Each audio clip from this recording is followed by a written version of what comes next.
The fear of strength, the fear of being more, the fear of standing out, the fear of looking manly holds us back from something that will actually protect our health and our well-being well into the future.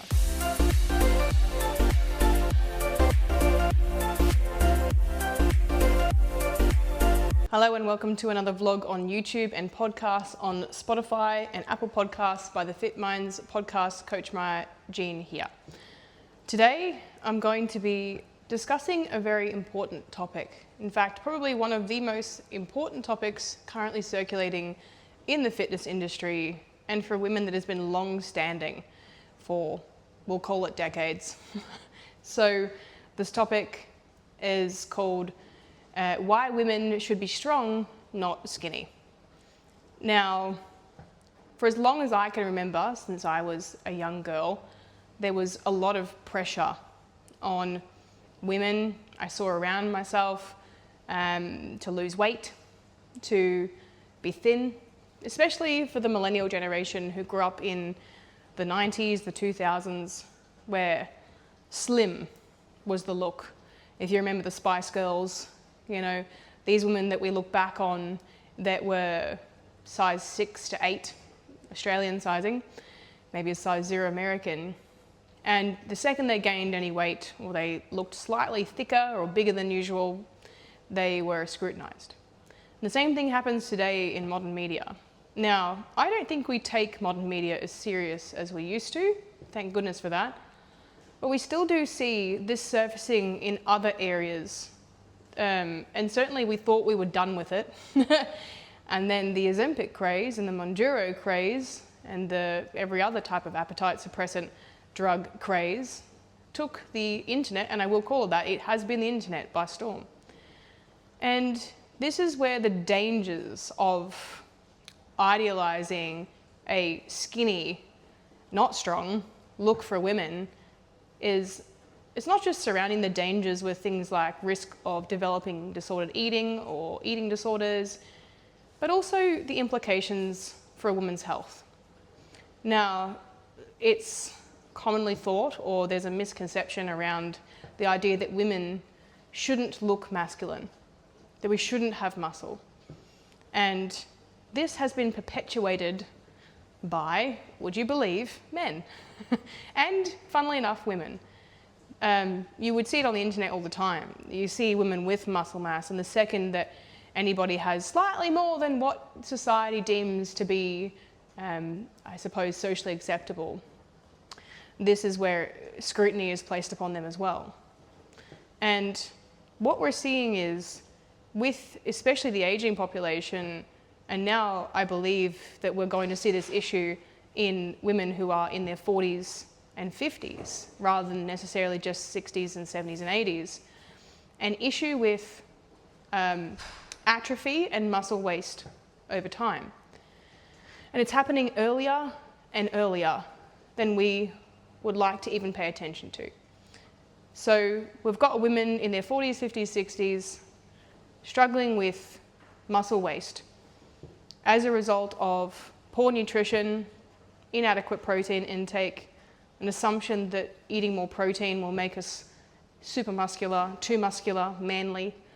And there's been a shift even of recent. It's almost like we get to a point of being close to finally encouraging women to be strong and as strong as physically possible. And then for some reason, we pull back from it. It's like the fear of strength, the fear of being more, the fear of standing out, the fear of looking manly, holds us back from something that will actually protect our health and our well-being well into the future. And what we don't realize we're doing by perpetuating this idea is we're actually stripping women of their independence into their 80s and 90s. Women who cannot physically get themselves out of their wheelchair. Women who cannot get themselves out of their rocking chair. Women who cannot even reach up into a cupboard to get themselves a cup of tea anymore. Women who believe that aging is the reason as to why they've gotten into the situation, rather than take responsibility for the idea that there was a lack thereof attention paid to what was necessary to prevent these things from happening.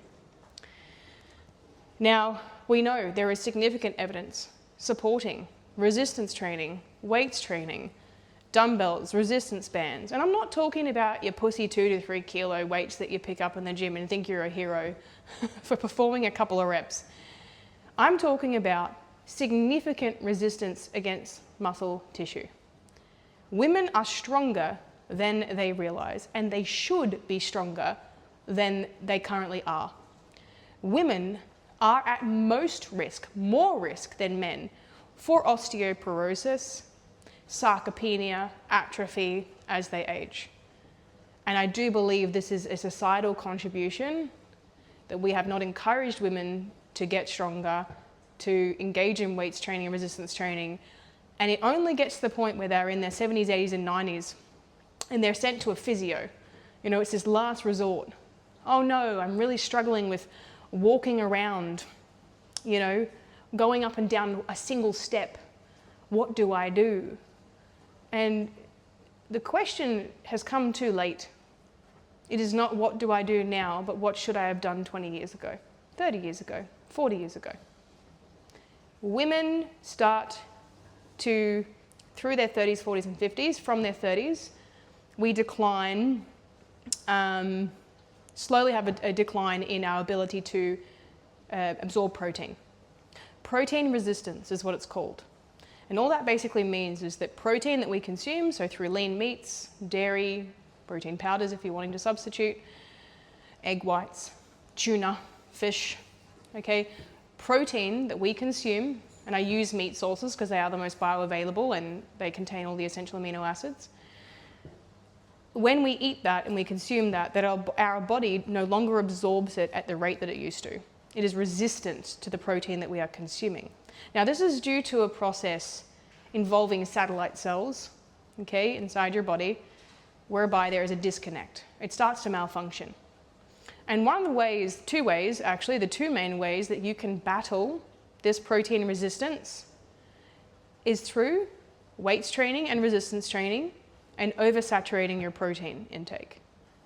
Now, this is where in society we have an issue that people are speaking on topics that they shouldn't be speaking on. We have modern media talking about nutrition when they're not even remotely qualified to do so, and pulling anecdotal experience, but also biased studies from minimum RDIs and RDAs, and these are all dietary requirements, where they're pulling from these DVs, daily values, and they're looking at the minimum requirements, right, that are recommended.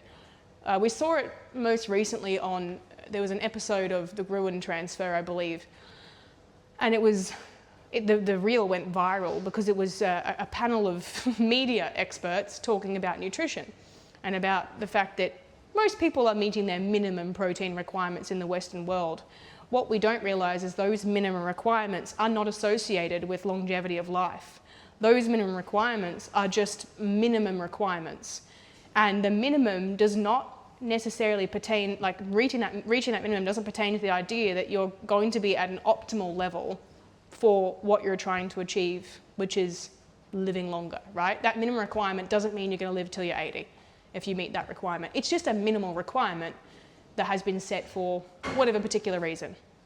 Now, we know that the requirements, and here's the thing that we want to understand, the minimum requirement for protein was set around what a sedentary individual, meaning a person who doesn't move, doesn't exercise, needs to maintain muscle mass that they currently have. That's not taking into consideration protein resistance that occurs as we age. These protein requirements, unfortunately, have not been adjusted to compensate for the aging process where protein resistance occurs. So the minimum requirements are they're just set, they're across the board. And these are not based on age at all, right? And so this is where this data is being pulled from. Oh, but we're meeting the minimum requirement. Now, if we were to talk about the minimum requirement of a sedentary individual, you're talking about probably 60 grams maybe of protein per day, right? Which is, it's negligible. It's not enough. What we want to be doing is we want to be engaging in resistance training or weights-based training to put the muscle under enough tension to tear the muscle tissue to then leave it open for the ability to be able to repair the muscle tissue and introduce amino acids, so chains of amino acids to come in and build that new muscle tissue. So basically, you imagine a building like a brick building. Over time, that brick building, even though it is brick, it's, solid, right? Eventually, those bricks are going to break down. And it breaks down at a much faster rate the older you get, right? The longer that time has gone on. What we need to do is we need to make sure that we are removing the bricks that no longer serve the purpose and that we are creating new tissue. And we're putting bricks on top of bricks on top of bricks. We're actually putting in new bricks, so making new muscle tissue. We need to actually fight this process of muscle breakdown. We cannot do this without putting muscle under tension. Now, there is a huge argument that I have to battle in this space, which is where women say to me, but I'm already doing so much. I'm a very active person, I do a lot, I'm a very active individual. And I cannot stress this enough. Atrophy and sarcopenia does not discriminate, meaning it's not going to look into your life and go, you're really active, I'm not going to waste your muscle. If you're not eating enough protein to replenish those muscle stores for muscle turnover, MPS, you will quite literally atrophy no matter what you're doing. You could be lifting heavy objects all day long. You could be in a very active work role. Your body will eat its own muscle tissue without enough protein. Now, the requirements for an active individual who is engaging in resistance training, which is what we would encourage for people to do, the requirements sit between 1.8 to 2.2 times body weight. Now, if you were to do the math, if you're a 60 kilo individual, you're looking at, let's just round up to 2 because it's an easier number, that's 120 grams of protein. That's a very far cry from the minimum requirements, which if you do look up the minimum requirements of a sedentary individual, that's around 60 grams, between 60 and 90 grams per day. See how there is a massive gap? Like it's like a missing gap between, what we probably should be doing versus what is the government-based guidelines around the sedentary individual, because they are legally required to give you this information. What we want to do is we don't want to be sedentary. We don't want to sit down all day and then meet the minimum requirements of a sedentary individual, because that will inevitably result in atrophy, right? Muscle breakdown over time. We need to introduce resistance that is more than what your daily activity levels are. And so what you don't want to do is you want to think to yourself, do I want to continue to be able to get out of my car, in and out of my car? Do I want to be able to pick up my washing basket and put it back down again? Do I want to be able to do my gardening? Do I want to be able to, squat down and get some cleaning products out of my cupboard? Do I want to be able to pick my kids up? If you physically cannot pick up your 6-year-old currently, you are weak. And I don't mean weak as in, weakness as in you're not good enough. If you cannot pick up your 6-year-old, depending on the weight of your 6-year-old, but that's a pretty good measure. If you cannot pick up your 6-year-old, there is a problem. You need to have the upper body strength to support yourself getting in and out of chairs, going down stairs for your legs. And this is where people have this belief that as they age, that they fall down a set of stairs because it's an accident. Oh, I just had a fall because I had a fall. I just had an accident. No, this was 100% your own doing. Now, I have to, rewind a little bit here. It's not your fault if you end up in this position and no one has given you the advice before to do something about it. But if you are listening to this podcast, this is your opportunity. And I want you to take this really seriously, because even if you're in your 20s and in your 30s, you may believe, well, it doesn't matter now, I've got time. The moral of the story is you don't have time. Because if you run out of time and you try and start to do this in, say, your 60s, 70s, and 80s, it is much, much harder. It's much harder to strengthen muscle tissue once the atrophy has started to occur, because, as I mentioned previously, that protein resistance is quite significant. You want to make sure that the foundations are there, and also the habitual changes are there with your behaviours as well. Now, this doesn't mean that you need to be in the gym 5 to 6 times a week. It doesn't mean that you need to be flogging yourself in your sessions and doing 2-hour sessions. The recommendations sit somewhere between 2 and 3 resistance training sessions per week, right? Weights training sessions. And I cannot stress this enough. Pilates, yoga, those social classes you do where you're jumping around and waving your arms in circles, They don't fucking do shit. They don't. You're not doing any more movement than you would be doing if you were picking up your grocery bags or chasing your toddler around in the backyard. Now, that is still movement, and some exercise is always better than none. But if you are choosing an exercise stimuli, you may as well go straight to the version that you actually need to be doing instead of avoiding it. A lot of people avoid weights training and training in a gym for multiple reasons. First reason, gym anxiety, fear. Worried about what people are going to think of you, worried about whether you're doing the exercise right, worried about blah, blah, blah, blah. Did you know that gym anxiety is in the top 5 worst fears in the world alongside dying? How are we that afraid of going into gyms?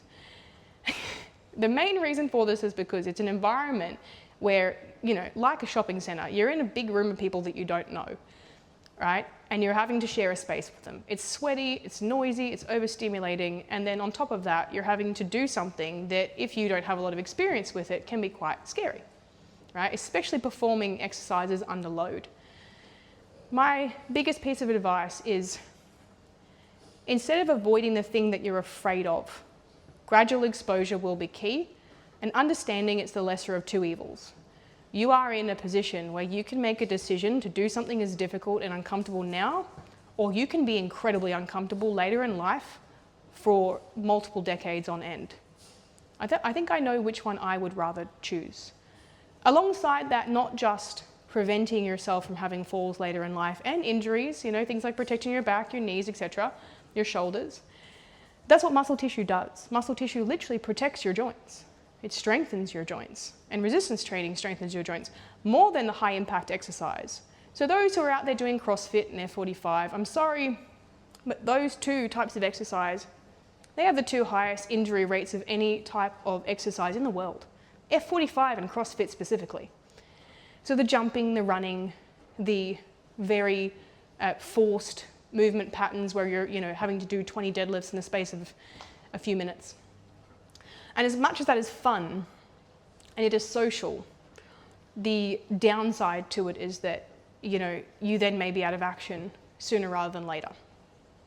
So somewhere in the middle, we need to find this equilibrium between the extremes of CrossFit and high rocks and flogging the crap out of yourself, running on the pavement 10, 15 kilometers a day, and over here the Pilates princesses that decide that, because they have a Pilates membership, they have to tell literally everybody. And don't get me wrong, Pilates is great for mobility and stretching, but that's probably as far as it goes. Great for core strength as well. But if you think about it, it's no different to just holding yourself in different positions, obviously making things like isometric holds, time on attention, like harder for yourself. But it's not actually putting the muscle under any extra resistance or not any significant additional resistance than you would be doing at body weight, which is pretty much what you're doing during the day anyway, unless you're sitting on your ass all day. So Pilates is better than nothing, but if you don't move out of Pilates after a few years, the protein resistance will still occur.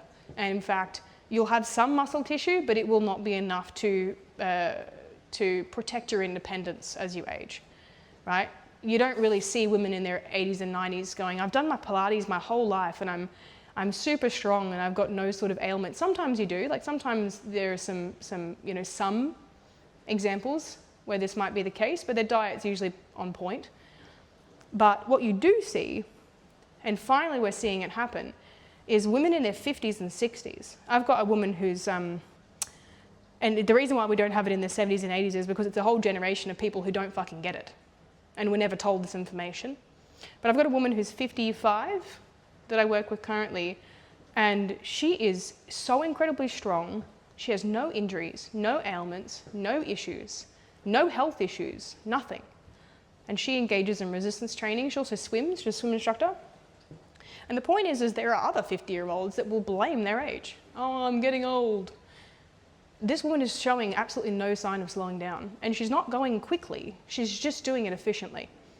So the recommendations is 2 to 3 resistance training sessions a week. And the other reason why people don't go to gyms, other than gym anxiety, is because it's boring. The feedback is, oh, gym's just boring. It's just not that exciting, It's not social enough. I'm by myself. If you can't deal with an hour of your own company, there is something fucking wrong going on that it's much deeper than doing group classes, right? Figuring out how to train on your own and exercise on your own can be one of the most liberating things you've ever done, right? Is actually finding out what you're capable of when you're not surrounded by people, where you're able to be your biggest cheerleader. And sometimes it's the accountability. Sometimes people struggle with holding themselves accountable when it's just them.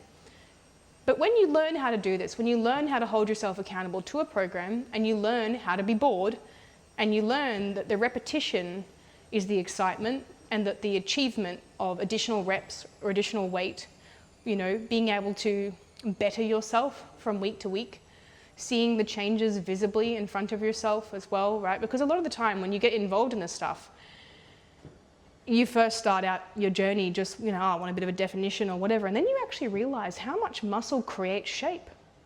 You see people with amazing bums and legs and definition and these beautiful arms and defined backs. And I can guarantee you someone with an hourglass figure, mostly made of muscle and not body fat, and who is healthy, within healthy ranges, all their bloods and everything, regular periods, they're going to be doing resistance training. They're going to be in a gym. Yeah? Or maybe they're a CrossFitter, but then their injury rate's really high. So, it's exciting, but it's also risky. That's not to shit on CrossFit. CrossFit is, as I said, honestly, if I was to choose between CrossFit and Pilates as an exercise stimulus, Pilates, really low injury risk. But then the longevity of Pilates is not beneficial, the bang for the buck is just not there. So I think, Pilates is silly to follow long term because there's no progression, right? It's just easy. It's not hard. Your exercise should be hard. CrossFit, I like how intensive it can be for resistance placed on the muscle tissue, but I don't like the injury rate. So you can only do it for a short space of time before, inevitably something happens. And then weights training, somewhere in the middle, right? Where some of your movements might be stretch and mobility and release work, which I do in my programming. I do include a bit of Pilates style stuff, but then you're doing the CrossFit stuff without really poor form and without having to do everything with speed and haste. Yes, it is slightly boring. It is not social, right? If you go into a gym and do a resistance training session, unless you go with a buddy, right? If you like the social aspect, pair up with somebody, do it with someone, but eventually you'll get so addicted to it because it is an addictive process if you continue going. I used to go with a gym buddy for probably my first 1 to 2-ish years of training, 13 years ago. And now I couldn't think of anything worse than training with someone because they're slow and I want to get through my session and they don't lift as heavy as I do. And so you kind of get really confident, but so confident that you don't want to do it with anybody else because it's the time that you enjoy having to yourself. And I think that transition from a lack of self-confidence to a confidence in what you do, but not an overconfidence, right? So the lack of self-confidence is the group classes, the Pilates, it has to be social for me to enjoy it and for me to do it. Better than nothing, right? But then you're confident here in the middle. You're confident, you don't mind being by yourself. But then over this side, you're not overconfident to the point where, the idea is to make it look as exciting as possible. Because there's nothing romantic about gym training, resistance training. There isn't. So that pretty much, I suppose, covers that side of the topic. And I kind of want to finish on this, is that please understand that, and I won't drag on about this part of it, but with the likes of Ozempic, Mounjaro, all of these weight loss medications, they suppress the appetite, but we don't get to decide what it suppresses the appetite for. And the dangers of taking these drugs long term is we're seeing all these skinny women on social media, all of the Hollywood stars, everyone's getting skinny and losing weight. The dangers of taking these is that you then end up suppressing your appetite for protein, right? Because protein it's a filling macronutrient. Just because it's filling doesn't mean it makes you gain weight. It's just, it makes you feel full. It's the good thing about protein. It stops you from snacking. The issue with the weight loss medications that suppress our appetite is that when we don't eat enough protein, and we probably aren't already, because we need more protein alongside the resistance training to keep the muscle tissue and build enough to protect our joints and all of the above. When we don't eat enough protein because our appetite has been suppressed from a weight loss medication, and then also it's suppressed so we don't eat enough carbohydrates, so then we don't have enough energy to exercise. Can you not see the slow decline that can occur to a woman's overall health when the only focus is weight loss and appetite suppression? Because the chances of that person muscle wasting is incredibly high, is incredibly high. Less protein, less movement, because no energy, because not eating much, not able to train in the gym. If you can engage in resistance training while taking weight loss medications, awesome. That is at least one positive thing. If you are doing Pilates while engaging in taking weight loss medication, I'm sorry, it's not enough. Not nearly enough. If you are doing CrossFit, I would be very concerned you would injure yourself because you're not eating enough carbohydrates for that type of exercise. And it's a higher risk of injury without enough energy availability from carbs. So if we don't have the right energy available to do that exercise and you do go and perform it, you will more likely injure yourself. So appetite suppressants are all good and well, but they band-aid the bullet hole, which is the lack of activity that we see in society. And the reason why there is a lack of activity is because nutrition intervention has not been put into place. And the reason why nutrition intervention hasn't been put into place is because people do not value it enough. They do not value it enough, and they would rather reach for something else that is faster, more immediate, and gives them that short-term gratification, which then perpetuates the same cycle of I'm a victim to this type of mindset and I always will be. Not enough protein with weight loss medications, muscle waste. We will probably see things like women in their, I'm going to say, 50s and 60s, if they do remain on these medications, struggling to get out of their car, struggling to get out of a chair, and thinking, oh shit, how did I get here? And with much higher instances of osteoporosis and osteopenia than we've ever seen before. And we are going to turn around and look at the medical industry and say, we fucked up. It is absolutely frightening. And as nutritionists, dietitians, we see this. We understand the science.